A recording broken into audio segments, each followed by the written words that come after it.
Aku Rendra, mahasiswa semester 3 yang baru saja kehabisan uang dan waktu. Saat pindah ke Jakarta, aku hanya punya satu prioritas, hemat. Prioritas itu yang membawaku ke tempat ini, ke kos Arjuna. Kos ini tampak seperti banyak rumah tua lainnya. Dindingnya kusam, catnya mengelupas, dan lantainya selalu berderit.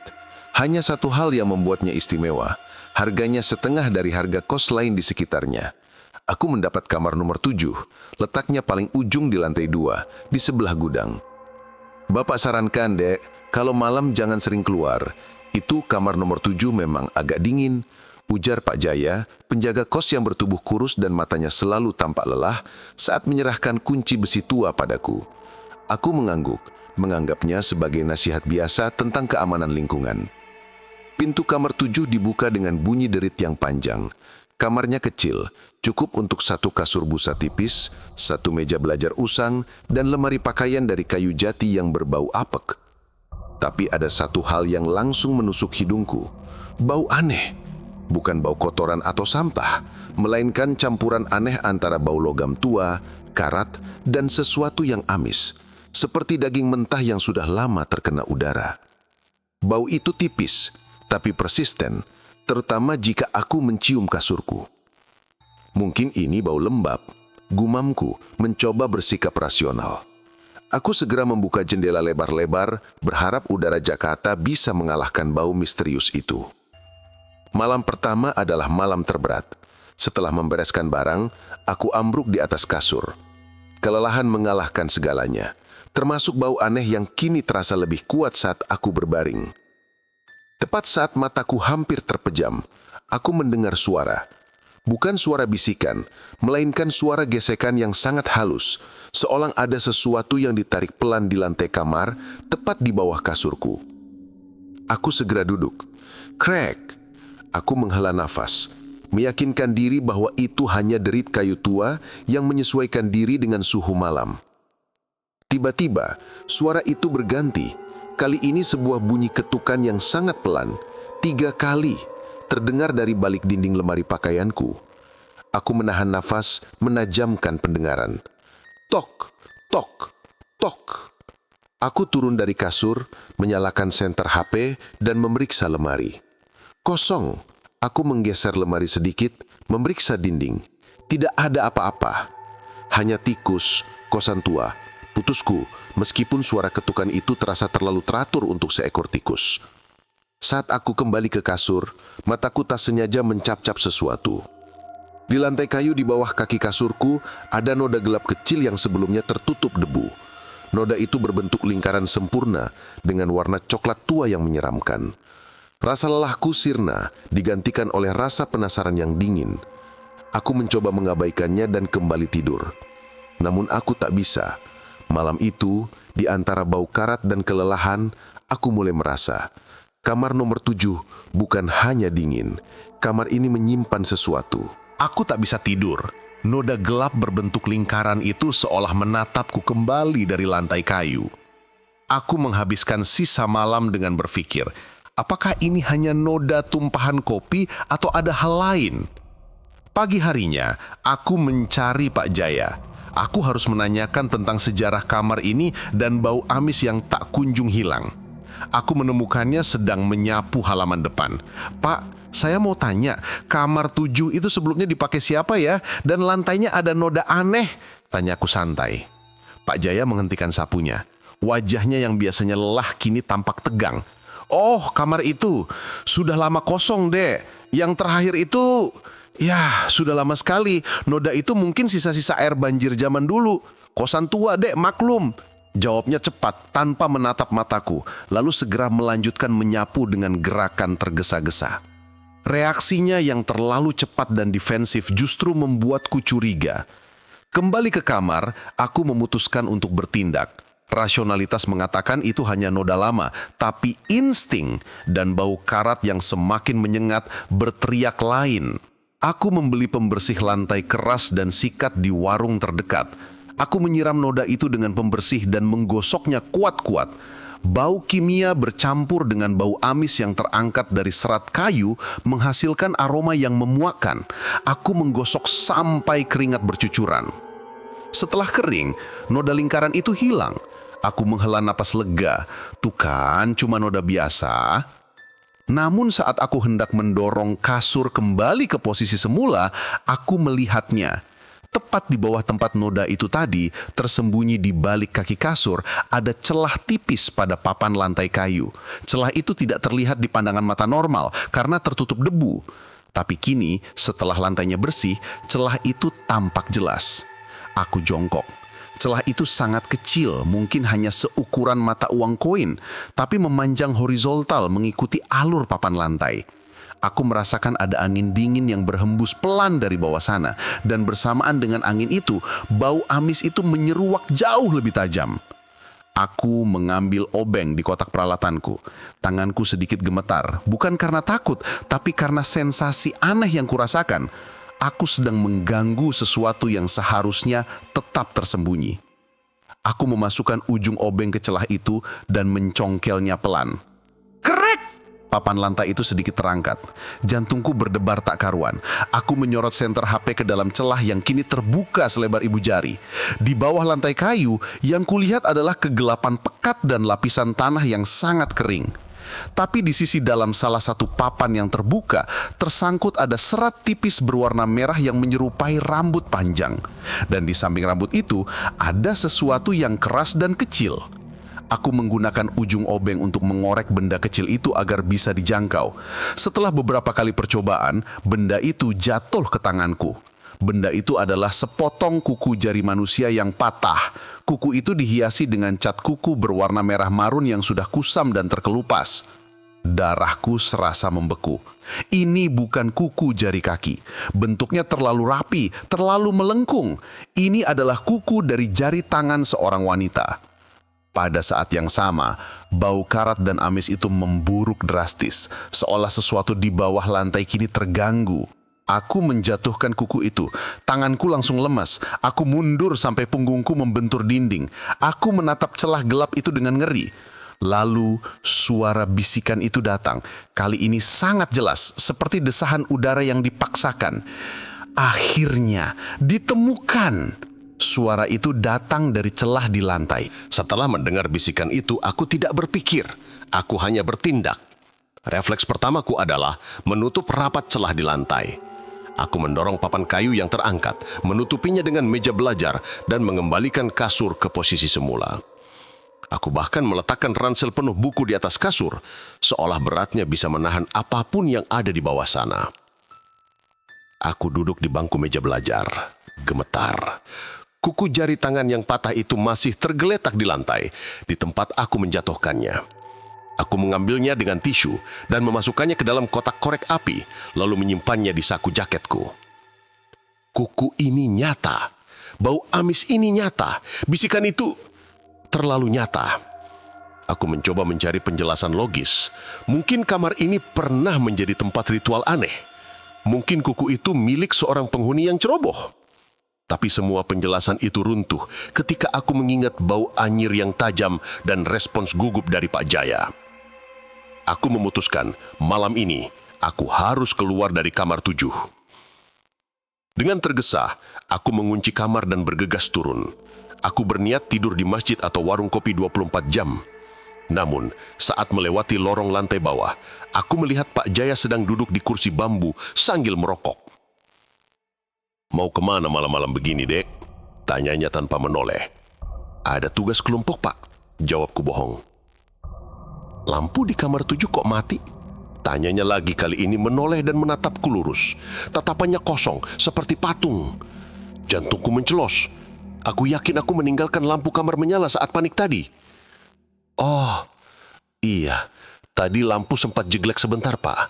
Sudah saya nyalakan lagi kok," kataku, berusaha menjaga nada suara tetap tenang. "Baguslah," gumamnya, lalu kembali menghisap rokok. Tapi aku merasa Pak Jaya tahu lebih banyak daripada yang ia katakan. Aku tak bisa pergi. Jika aku kabur malam ini, Pak Jaya pasti akan curiga. Dengan berat hati aku kembali ke lantai atas. Saat membuka pintu kamar 7, aku disambut oleh gelombang dingin yang ekstrim. Udara di dalam terasa lebih berat dari biasanya. dan bau karat bercampur amis itu kini memenuhi ruangan, seolah-olah bau itu adalah material yang bisa kuraba. Aku menyalakan lampu, segera mengunci pintu dan menatap ke arah kasur. Kasur itu masih di posisinya, dengan ransel di atasnya. Namun, di sudut ruangan, tepat di samping lemari kayu yang berderit malam sebelumnya, ada sosok. Dia ada di sana. Itu adalah siluet seorang wanita, berdiri membelakangiku. Rambutnya panjang, hitam pekat dan menjuntai hingga menutupi punggung. Aku tidak bisa melihat wajahnya, tapi aku melihat warna merah marun yang sama di ujung jarinya. Aku terdiam, tak bisa berteriak, tak bisa bergerak. Aku hanya bisa menatap punggungnya. Sosok itu sangat aneh. Di bagian pinggul ke bawah, siluetnya menjadi buram, seolah-olah tubuhnya terpotong dan menghilang ke dalam kegelapan. Itu adalah hantu yang tidak lengkap. Dia tidak bergerak. Setelah beberapa detik yang terasa seperti keabadian, dia perlahan mengangkat tangan kanannya. Jari telunjuknya yang ramping dan pucat menunjuk ke arah meja belajarku. Setelah itu, dalam sekejap mata, dia menghilang. Tidak memudar, tidak bergerak, tapi hanya lenyap seolah ruang di tempat dia berdiri barusan tidak pernah ada. Aku jerit tertahan, menutupi mulutku dengan tangan. Aku jatuh duduk di depan pintu. Ketika kegalauan memuncak, aku ingat petunjuknya, meja belajar. Aku merangkak ke meja belajar, menyalakan lampu belajar dan memeriksanya. Di atas buku yang baru kubeli, terletak selembar kertas yang tadinya tidak ada. Kertas itu tampak tua, kekuningan, dan kotor. Di atas kertas itu tertulis satu kata dengan tulisan tangan yang indah, namun tergores kasar, seolah ditulis dalam keadaan panik. Aku dibagi. Di bawah kata itu, terdapat sebuah goresan lain. Kali ini bukan tulisan, melainkan sebuah simbol. Simbol seperti 3 garis vertikal yang dicoret oleh 2 garis horizontal di bagian tengah. Simbol yang terasa asing, namun entah kenapa, terasa sangat penting. Jantungku berdebar semakin cepat. Roh itu tidak hanya menghantui, dia meminta bantuan. Dan dia baru saja memberikan petunjuk yang menghubungkannya dengan tragedi mutilasi. Aku dibagi. Tulisan itu mengunci semua keraguanku. Aku tidak berhalusinasi. Kuku itu, bau amis itu, dan sekarang petunjuk ini, semua mengarah pada sebuah tragedi kriminal di kamar ini, pembunuhan dan mutilasi. Aku menyalin simbol aneh di kertas itu ke ponselku. Aku tidak tahu artinya, tapi aku tahu itu penting. Rasa takutku bercampur dengan dorongan aneh untuk membantu. Roh itu tidak tampak mengancam, dia tampak memohon. Malam itu, aku tidak tidur. Aku duduk di kursi, memandangi kasurku dan celah tersembunyi di bawahnya. Aroma karat dan anyir menjadi pengingat yang konstan. Saat jarum jam menunjukkan pukul 3 pagi, saat lingkungan kosan paling sunyi, hal yang paling mengerikan terjadi. Aku merasakan gelombang dingin yang tiba-tiba. Bukan dinginnya AC atau angin malam, tapi dingin yang datang dari dalam tulang. Aku merinding. Tiba-tiba selimut di kasurku tertarik kuat ke arah kakiku, seolah ada seseorang yang duduk di ujung kasur dan menariknya. Aku melompat berdiri. Kasur busa itu melengkung ke bawah, seperti ada beban yang sangat berat duduk di sana. Dan kemudian aku mendengarnya lagi, bukan bisikan, tapi suara isak tangis yang tertahan dari bawah kasur, tepat di atas celah tersembunyi. Isak tangis itu penuh penderitaan, sangat mendalam, dan terasa dekat sekali dengan telingaku. Aku menyalakan senter ke arah kasur. Di sana, di cekungan tempat seseorang duduk, aku melihat transparansi cahaya yang berkedip-kedip.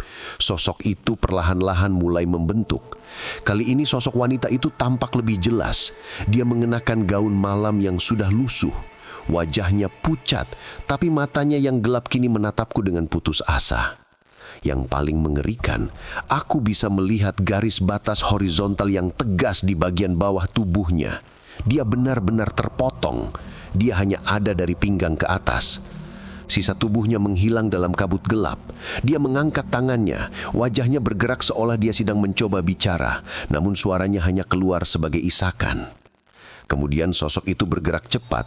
Dia merangkak dari kasur ke lantai, menyeret tubuhnya yang tak lengkap, bergerak menuju kakiku.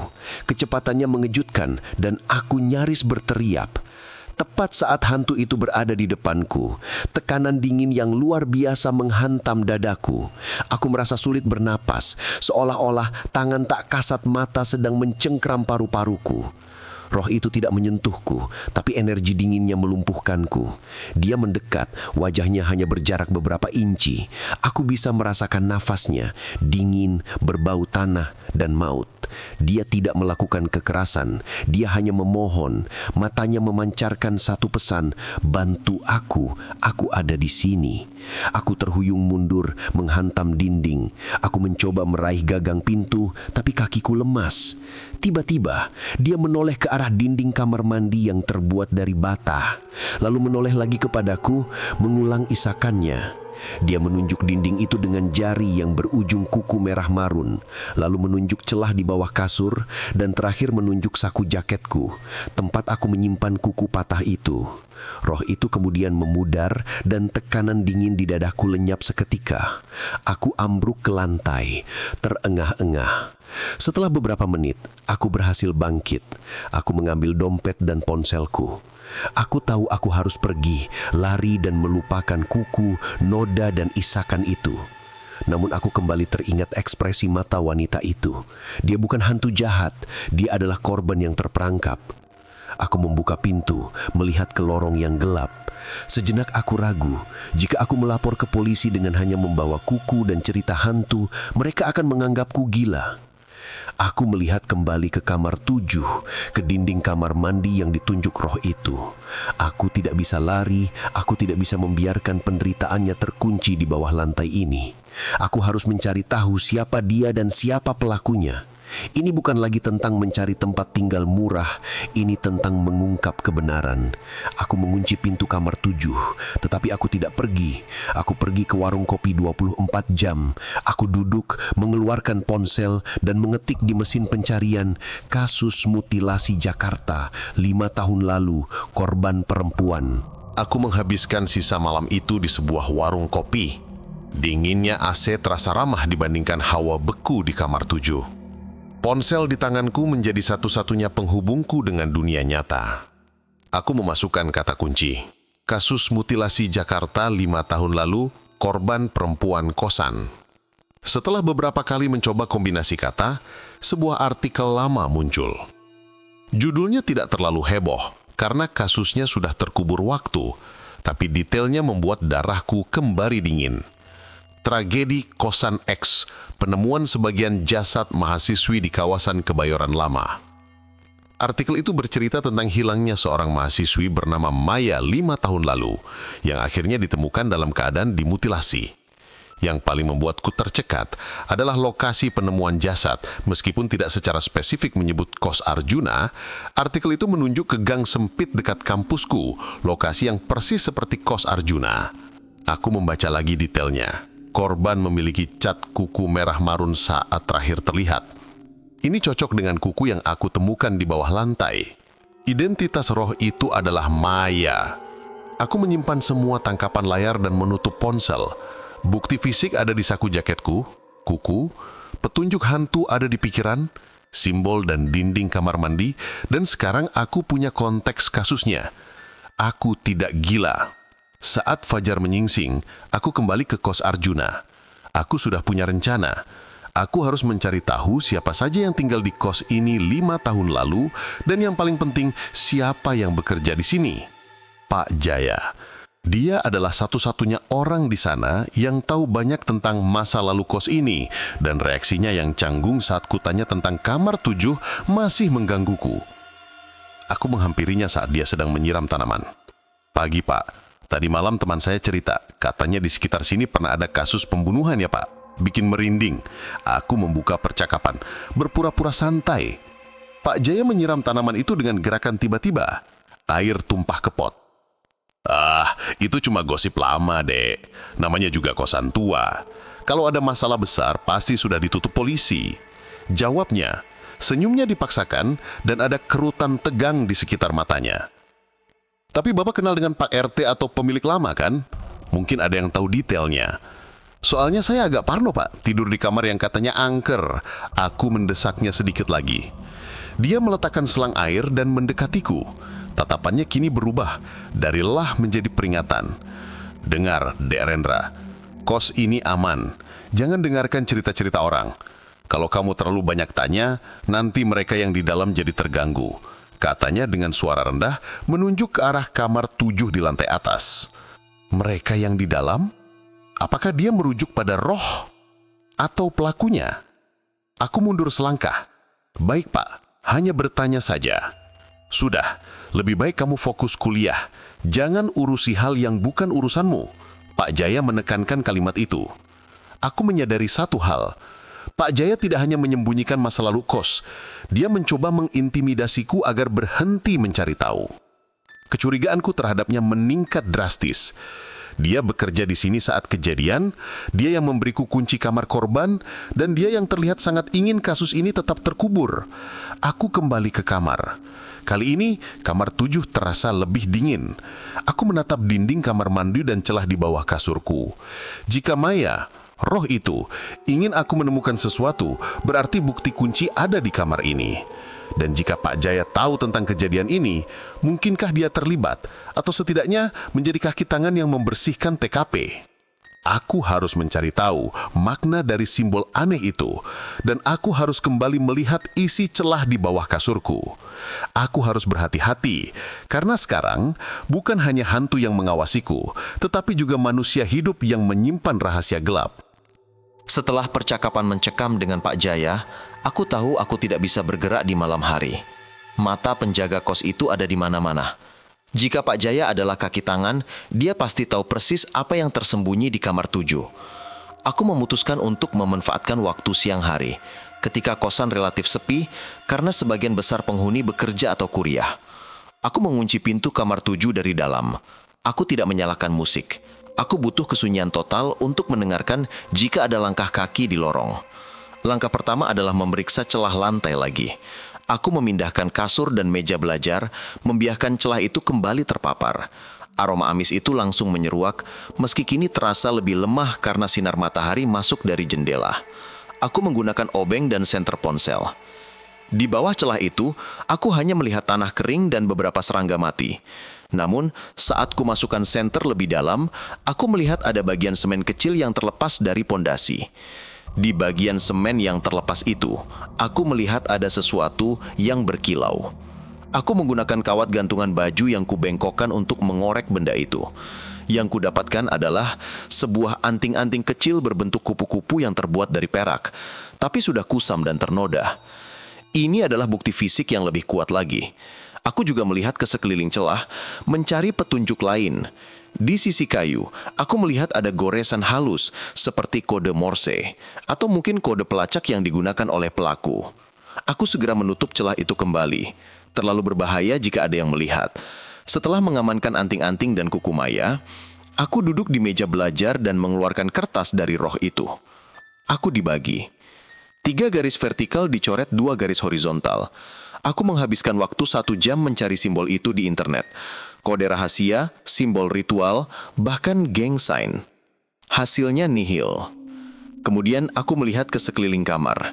Simbol itu terasa familiar. Itu seperti sebuah peta kecil. Aku teringat saat roh itu menunjuk ke dinding kamar mandi. Aku berdiri, berjalan mendekati dinding kamar mandi. Dinding ini terbuat dari bata yang diplester kasar. Aku mengetuknya. Suaranya padat di sebagian besar tempat. Namun, saat aku mengetuk dekat lantai di balik pipa pembuangan, suaranya sedikit berbeda, lebih gemah, seolah di dalamnya ada ruang kosong atau material yang tidak padat. Aku mengamati dinding itu dengan seksama, menyentuh teksturnya. Tanganku meraba-raba area yang dituding hantu itu. Tiba-tiba, jemariku menyentuh goresan kecil yang samar tersembunyi di balik lapisan cat yang mengelupas. Aku mengupas cat itu sedikit dengan kuku. Di sana, aku melihat goresan yang persis sama dengan simbol di kertas itu. 3 garis vertikal dicoret 2 garis horizontal. Simbol itu bukan simbol universal.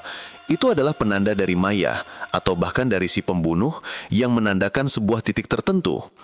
Titik ini ada di dinding kamar mandi, di dekat lantai. Jika Maya benar-benar dimutilasi dan dibagi, mungkinkah bagian dari dirinya atau sesuatu yang sangat berharga yang menghubungkannya dengan pelaku disembunyikan di dalam dinding ini? Pikiranku berpacu. dinding diplester.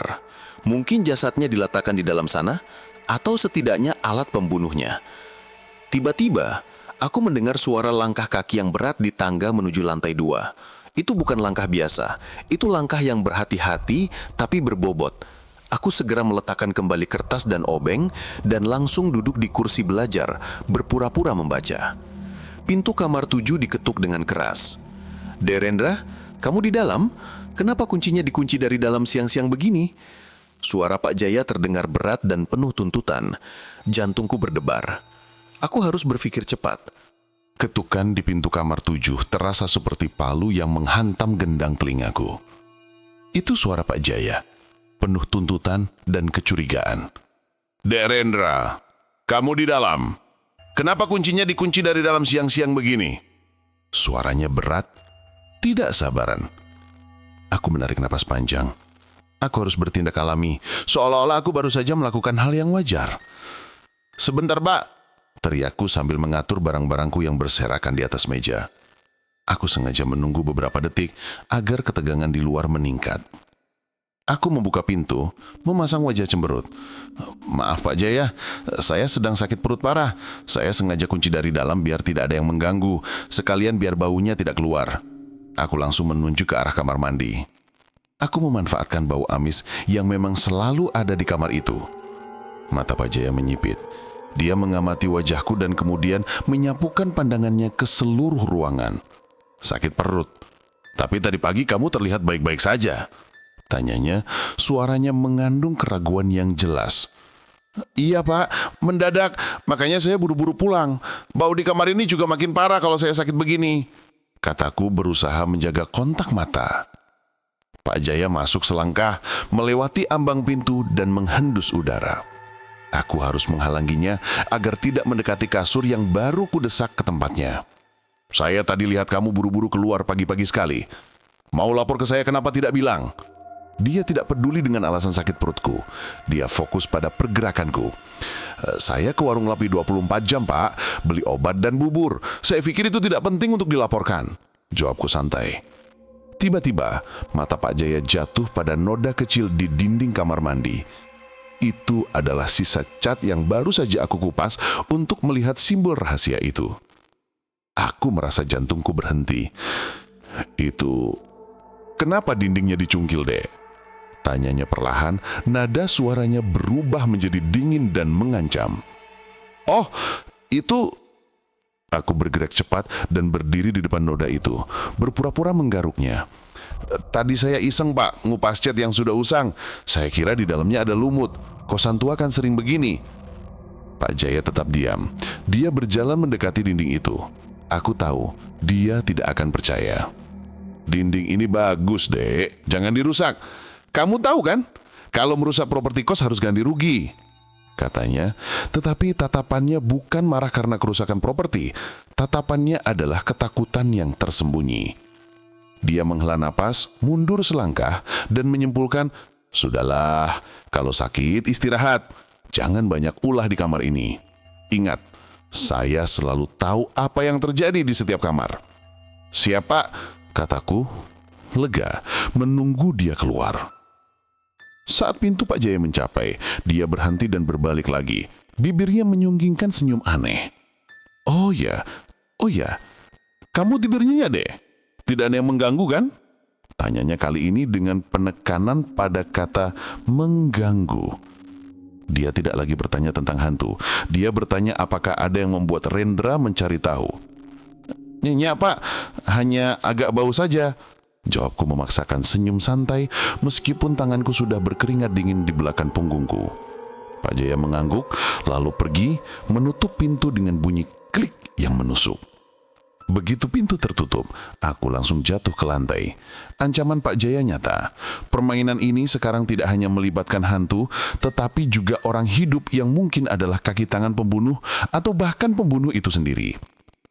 Aku mengeluarkan anting-anting perak dan kuku merah marun yang kusam. Aku harus segera mendapatkan isi di dalam dinding kamar mandi sebelum Pak Jaya kembali dengan alasan lain. Aku mencari alat yang lebih kuat.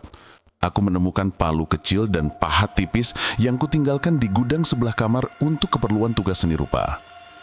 Aku kembali ke dinding kamar mandi, ke area yang ditandai dengan simbol goresan. Aku menempelkan telingaku ke dinding, memastikan tidak ada suara dari luar. Aku memegang pahat, memfokuskan pandanganku ke titik yang ditunjuk roh Maya. Maya, aku akan membantumu, tapi kamu harus menjauh. Jangan muncul. Jangan sampai Pak Jaya tahu aku sedang membongkar ini. Aku menarik napas panjang. Tindakan ini ilegal dan sangat berbahaya. Jika Pak Jaya memergoki aku bisa berakhir seperti Maya. Aku mengangkat palu, satu pukulan saja, dan seluruh misteri ini akan terungkap atau aku akan terjebak dalam masalah besar. Dinding itu harus dibongkar. Setelah Pak Jaya pergi, aku segera mengunci pintu ganda dan memasang musik keras-keras dari speaker laptopku. Bukan untuk menemaniku, tapi untuk menutupi suara palu. Aku harus bertindak cepat sebelum Pak Jaya kembali dengan alasan lain. Aku berdiri di depan dinding kamar mandi di titik yang ditandai dengan simbol Maya. Aku menempelkan pahat ke dinding dan mengangkat palu kecilku. Semoga ini sepadan, bisikku. Pukulan pertama, duk. Semen di permukaan retak. Aku harus menahan diri agar tidak panik karena suara yang ditimbulkan. Musik keras di latar belakang terasa menolong. Pukulan kedua, ketiga, semen mulai runtuh dan debu berhamburan. Lapisan cat, plester, dan semen tua mulai terlepas. Di bawah lapisan itu, aku mulai melihat material yang lebih gelap, bata merah. Aku memfokuskan pahatku pada sambungan di antara bata. Setelah beberapa menit bekerja keras dan berkeringat, aku berhasil melonggarkan satu bata. Aku menarik bata itu keluar. Tiba-tiba, bau amis yang selama ini tipis, kini menyeruak keluar dengan kekuatan penuh. Ini bukan lagi bau amis karatan. Ini adalah bau busuk yang menusuk hidung, bau dari organik yang terurai. Aku nyaris muntah, tapi aku menahan nafas dan menyalakan senter. Lubang yang terbentuk di dinding itu kecil, tapi cukup untuk memperlihatkan isinya. Di dalamnya, terbungkus rapat dalam plastik hitam yang sudah usang dan goyak, teronggok sebuah benda. Benda itu berbentuk tidak beraturan dan sedikit berminyak. Dengan jijik dan keberanian yang dipaksakan, aku menggunakan obeng untuk mengait plastik itu dan menariknya keluar. Plastik itu terlepas dan isinya jatuh ke lantai ubin kamar mandi. Yang jatuh itu bukan potongan tulang, bukan pula uang atau perhiasan. Itu adalah satu kotak perhiasan kayu kecil yang sudah lapuk, isinya kosong, dan di sampingnya ada buku harian bersampul kulit yang sudah mengembung dan berjamur karena kelembaban. Dan yang paling mengerikan, menempel pada plastik hitam itu ada sehelai kulit kepala yang kering dengan beberapa helai rambut panjang berwarna hitam pekat. Bukti kejahatan yang tidak bisa disangkal. Aku tercekak. Ini adalah potongan kenang-kenangan yang disembunyikan oleh pembunuh. Aku mengabaikan helai kulit kepala itu sejenak dan fokus pada buku harian. Dengan tangan gemetar, aku membuka buku harian yang basah itu. Di halaman yang masih bisa dibaca, tulisan tangan Maya yang cantik muncul kembali. Ini adalah entry terakhir. Dia bilang dia mencintaiku. Dia bilang dia akan menjagaku. Tapi mata itu selalu terlihat kosong saat dia tersenyum. Malam ini, aku melihatnya memasukkan palu ke dalam tas olahraga lamanya. Aku takut. Aku harus menulis ini. Jika terjadi sesuatu, dia tinggal di kamar 5. Aku langsung melihat keluar jendela. Kamar 5 adalah kamar yang terletak 2 pintu sebelum kamar 7. Kamar yang dulu ditempati oleh penyewa lama, si pembunuh. Namun yang membuatku kaku adalah saat aku menutup buku harian itu dan melihat bagian belakangnya. Ada ukiran samar, inisial J. Pak Jaya. Inisial itu mencocok dengan namanya.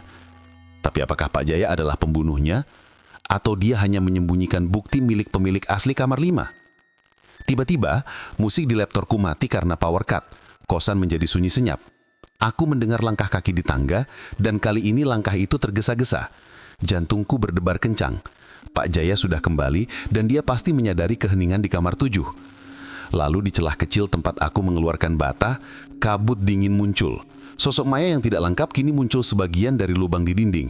Wajahnya tersenyum tipis, senyum yang penuh kepuasan yang dingin. Dia menunjuk buku harian itu, lalu ke pintu. Seolah berkata, "Kau sudah punya buktinya, sekarang lari." Tulisan itu berhenti di sana, dipotong oleh noda besar yang menyerupai cairan coklat tua yang sudah mengering. Keheningan pasca padamnya listrik sangat memekakkan telinga. Langkah kaki yang tergesa-gesa di tangga menuju lantai 2 adalah langkah Pak Jaya. Dia pasti mematikan listrik dengan sengaja. Aku panik. Debu dan semen sisa pembongkaran dinding bertebaran di lantai. Buku harian dan potongan kulit kepala tergeletak di kamar mandi. Aku harus pergi sekarang. Aku cepat-cepat memasukkan buku harian yang basah dan anting-anting ke dalam jaketku, di saku yang sama dengan kuku Maya. Aku menendang potongan kulit kepala kembali ke dalam lubang di dinding dan meletakkan bata di depannya, berharap itu bisa menunda Pak Jaya. Saat aku bergerak, roh Maya yang kini terasa seperti penjagaku berada di sampingku.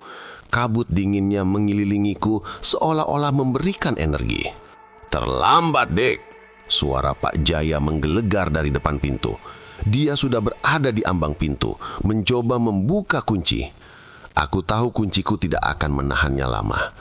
Aku melihat sekeliling kamar. Jendela. Kamar 7 berada di lantai 2, tapi di bawahnya ada atap dapur umum yang terbuat dari seng. Itu resiko besar, tapi satu-satunya jalan keluar. Aku berlari ke jendela dan membukanya dengan paksa. Saat itu juga pintu kamar 7 jebol dari engselnya. Pak Jaya berdiri di ambang pintu, matanya merah menyala. Dia tidak lagi terlihat seperti penjaga kos yang lelah. Dia tampak seperti pemburu yang marah. Di tangannya, dia memegang linggis besi yang biasa dipakai untuk memperbaiki genteng. "Kamu pikir kamu bisa kabur setelah merusak properti dan mengusik apa yang sudah dikubur?" teriaknya. Aku tidak menjawab. Aku melempar rangselku keluar jendela ke atap seng. Bruak! Rangselku meluncur dan tersangkut di pinggir atap. "Jangan lari, kembali!" Pak Jaya melangkah maju, linggisnya terangkat. Aku memanjat kusen jendela. Saat kakiku hendak meluncur, aku merasakan tarikan dingin yang kuat di pergelangan kakiku. Itu bukan Pak Jaya. Aku menoleh. Roh Maya berdiri tepat di depan Pak Jaya. Wajahnya yang pucat kini tampak marah.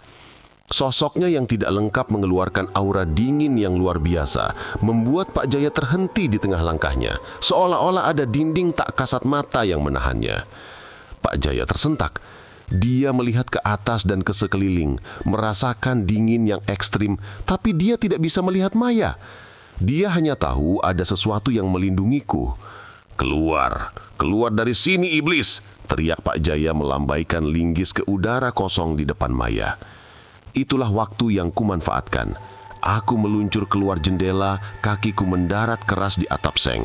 Kring!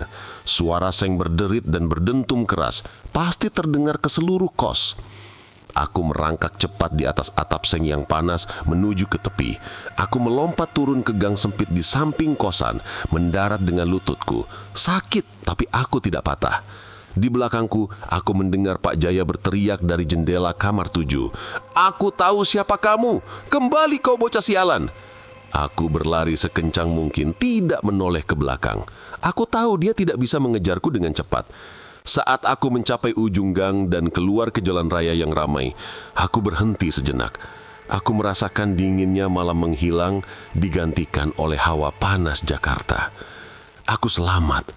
Aku berhasil keluar. Dan aku memegang kuncinya, buku harian yang menunjuk ke kamar 5 dan inisial J di belakangnya.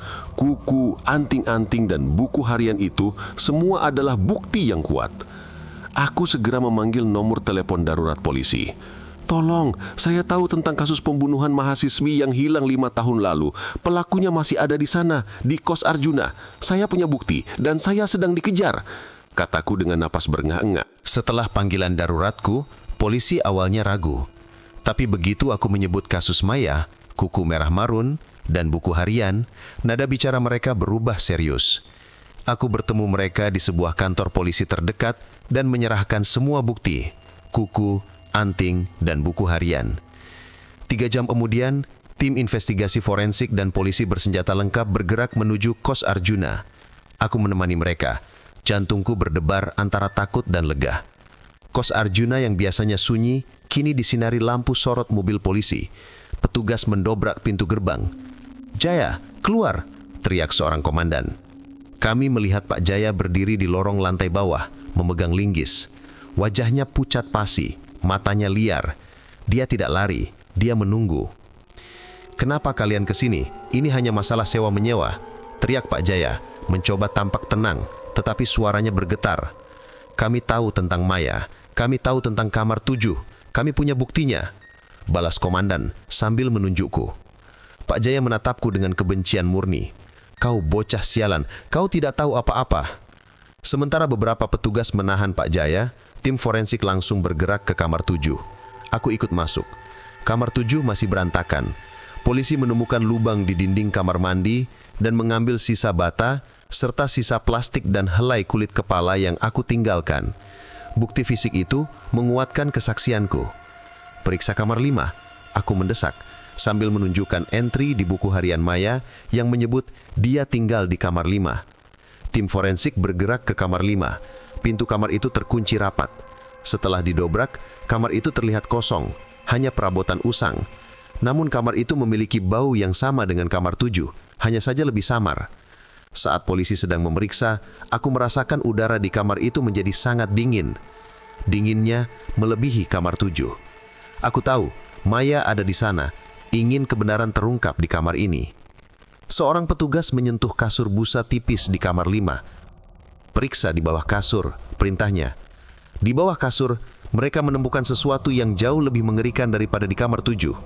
Bukan kuku, melainkan sebuah kotak besi terkunci yang disembunyikan di bawah lapisan lantai yang sudah longgar.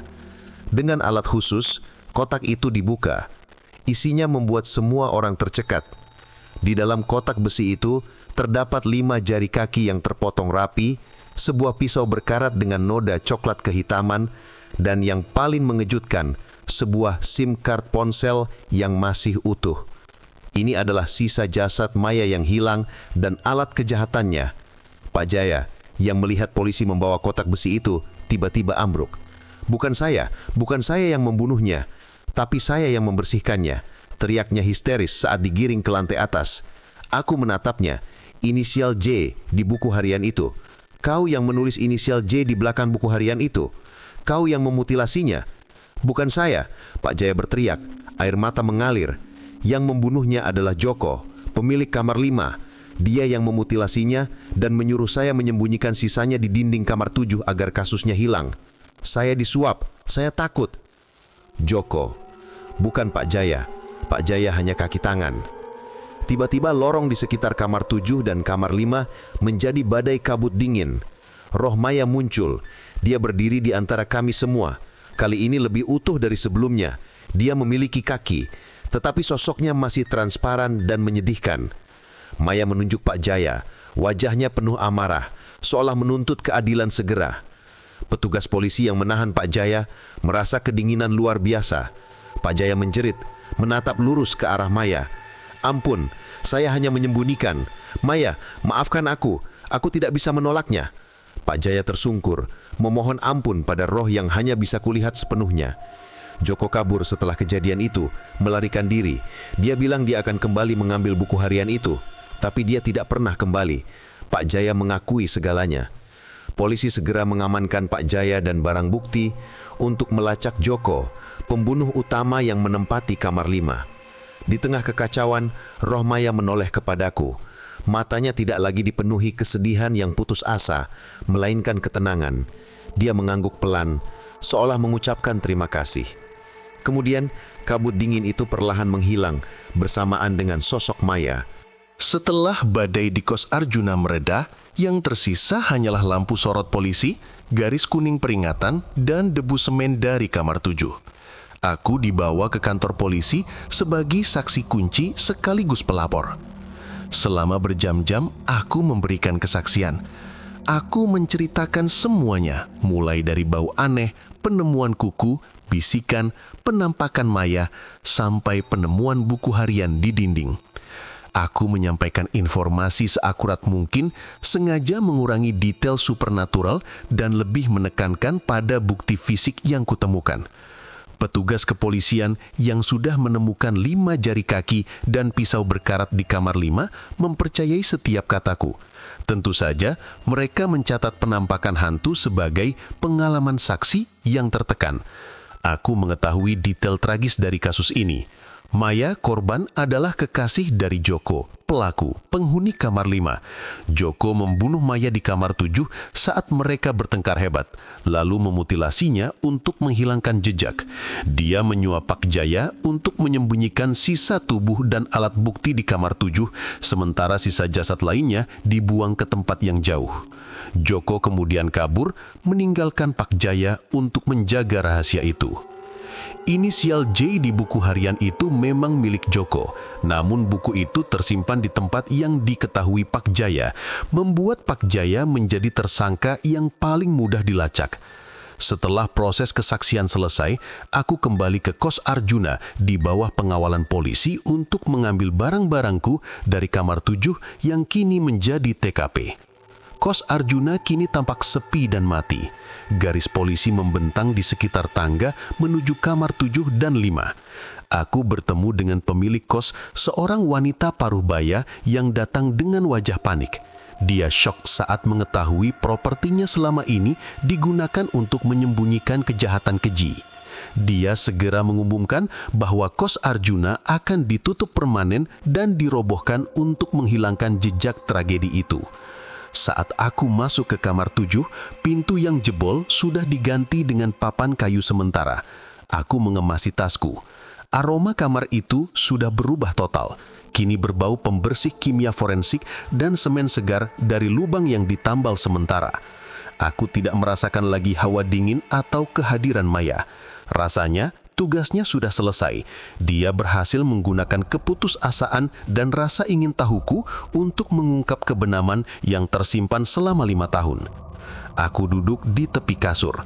Meskipun aku lega, ada rasa hampa yang menusuk. Aku mempertaruhkan keselamatanku berurusan dengan hantu dan pembunuh hanya karena aku ingin menghemat uang sewa.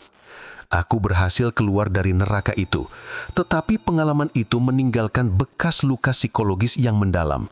Setiap bunyi ketukan, setiap bayangan cepat di sudut mata, setiap kali aku mencium bau yang sedikit amis, semuanya memicu ketakutan yang tak terkendali. Aku mengambil kunci kamar 7 dan meletakkannya di meja. Kunci itu terasa dingin. Saat aku berjalan keluar dari kamar, aku menoleh ke belakang sekali lagi. Kamar 7 sudah kosong, dingin, dan benar-benar sepi. Roh Maya telah pergi, mungkin karena keadilannya sudah terbayar. Aku meninggalkan kos Arjuna di bawah cahaya rembulan dan lampu sorot polisi. Aku membawa ransel, laptop, dan semua barang berhargaku, termasuk kemeja yang berlumuran keringat dingin dan sedikit debu semen. Aku selamat, tetapi aku tahu kamar 7 telah mengubahku. Aku bukan lagi Rendra yang pragmatis dan hanya memikirkan uang. Aku adalah Rendra, saksi kebenaran yang diantar oleh hantu yang dimutilasi. Beberapa minggu berlalu setelah malam konfrontasi di kos Arjuna. Kasus ini meledak di media lokal, membeberkan detail kejahatan mutilasi yang sempat terkubur 5 tahun. Pak Jaya didakwa sebagai kaki tangan karena menyembunyikan bukti dan mengintimidasi penghuni kos. Polisi meluncurkan perburuan nasional untuk Joko, pembunuh utama yang dicurigai melarikan diri keluar pulau. Aku, Rendra, kembali menjadi mahasiswa biasa, tapi hidupku tidak pernah sama. Aku pindah ke kos baru yang jauh lebih mahal, tapi memiliki keamanan yang berlapis. Aku tidak lagi peduli dengan uang sewa murah. Aku peduli dengan keseimbangan dan kedamaian. Setiap malam, sebelum tidur, aku harus memeriksa semua sudut kamar, di bawah kasur dan di balik lemari. Aku tak bisa lagi menikmati kegelapan. Aku selalu tidur dengan lampu tidur menyala karena aku tahu kegelapan bisa menyembunyikan horor yang paling nyata. Beberapa bulan kemudian, aku membaca berita terakhir tentang kos Arjuna. Bangunan tua itu akhirnya dirobohkan. Pemilik kos menolak menjualnya dan memutuskan meratakan seluruhnya, menghilangkan jejak kamar 7 dan 5, menghilangkan semua bau amis dan energi buruk yang melekat di sana. Tanah bekas kos itu dibiarkan kosong, dikelilingi pagar seng tinggi, sebuah peta kuburan sepi di tengah hiruk pikuk kota. Aku mencoba mencari informasi tentang Joko. Kabar terakhir menyebutkan dia masih buron, menghilang tanpa jejak. Meskipun keadilan untuk Maya sudah hampir lengkap dengan pengakuan Pak Jaya dan penemuan bukti, pembunuh utama masih berkeliaran. Rasa lega yang kurasakan karena kepergian roh Maya perlahan digantikan oleh ketidakpastian. Apakah Maya benar-benar tenang? Malam itu aku sedang mengerjakan tugas di kos baru. Aku merasa aman dengan pintu terkunci ganda dan lampu yang terang. Tiba-tiba aku mendengar bunyi gesekan yang sangat halus di lantai. Aku langsung kaku. Lantai kamarku terbuat dari keramik, bukan kayu tua. Bunyi itu seharusnya mustahil. Aku bangkit, berjalan ke asal suara. Aku melihat ke bawah. Tidak ada apa-apa. Saat aku kembali ke meja, aku melihat ponselku bergetar.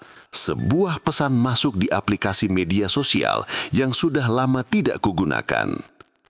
Pesan itu berasal dari akun anonim yang tidak bisa dilacak. Pesan itu hanya berisi satu kata, dan aku mengenal betul tulisan tangan itu. Tulisan tangan yang sama di buku harian yang basah di dinding kamar 7. Aku dibagi. Namun, di bawah kata itu ada tambahan yang baru, dan aku masih mencari. Seketika aroma samar, campuran antara karab dan sesuatu yang amis menusuk hidungku. Aku menjatuhkan ponselku, jantungku berdebar tak terkendali. Aku tahu itu bukan Maya. Maya telah menemukan kedamaian. Tapi entah bagaimana, entitas lain telah mengambil alih tempatnya. Entah itu trauma yang kualami atau kepingan horor yang telah dilepaskan ke dunia saat aku membongkar dinding itu. Atau mungkin roh Joko, pelaku, yang kini ganti menghantuiku karena aku telah merusak hidupnya.